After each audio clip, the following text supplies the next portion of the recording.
Hi, I'm Chip Hanlon, Delta Global Advisors. You're wondering what I'm doing conducting an interview here. I like to sometimes cause a little trouble. And I'll be honest, I stuck around, watched the first lifestyle interview with Jim Slagle and Steve Fortunato, and I had to get in here because obviously you threw the big Irish kid under the bus talking about how much wine he tasted at the Room 40 event at their house that night. That's just my little man complex. I'm sorry. I meant no offense by that. You little fellas do like to lash out. We do. We're scrappy.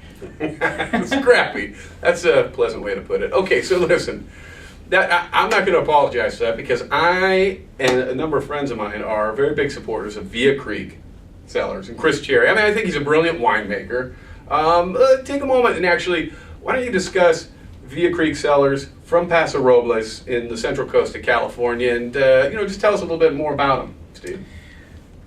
Via Creek's a really cool project. It's Chris is he's a self-made winemaker. He opened a restaurant called Via Creek, which is right in the heart of downtown Paso. And by the way, that's the best restaurant. It's a great restaurant, phenomenal food.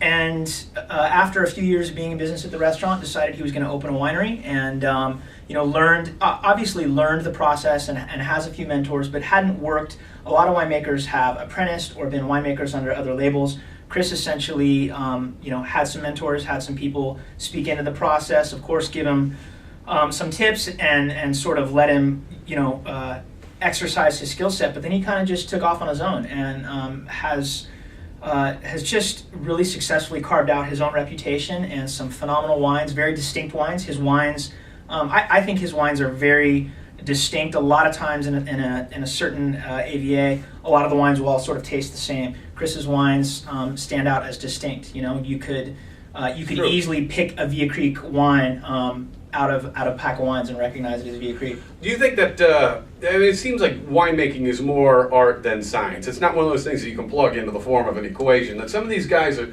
most creative are really sort of artists. They'll blend grapes differently each year based on what the vintage is giving them. And is that what you find too? I would say it's the marriage of art and science, which on my end of the business, which is the hospitality end, it's always sort of funny to set up winemaker dinners because you typically have one of three in a winemaker as host. You have an artist, you have a scientist, or you have a farmer.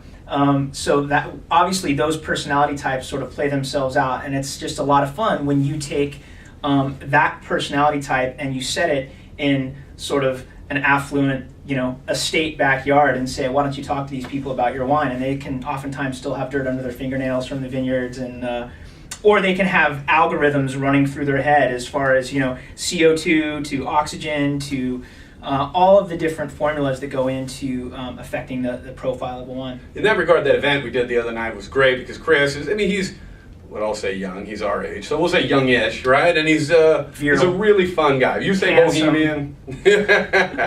Okay, I don't know what's going on. He's a total bohemian. He's a rock and roll guy. He's and a lot of winemakers, what I love about bringing winemakers into the environment is they break down some of the wall that can exist between a wine lover and a winemaker, and some of that stigma. Usually winemakers just put people totally at ease, and wine is essentially it is a product of celebration, and usually these guys are very festive. So sorry to catch you up, but you talked about the winemakers as a number of things. One of the things you mentioned was farmers, and actually when talking about Paso Robles in the Central Coast of California, it's not the first wine region that most people think about in California. Yeah. Of course, there's Napa, there's Sonoma, there's even Santa Ynez, which was featured so highly in the movie, of course, Sideways. Never saw it. Yeah, I never saw it. But Paso Robles still goes a bit undiscovered, is what I was getting at. It feels like when you go there, you're sort of reminded that this is still a farming business.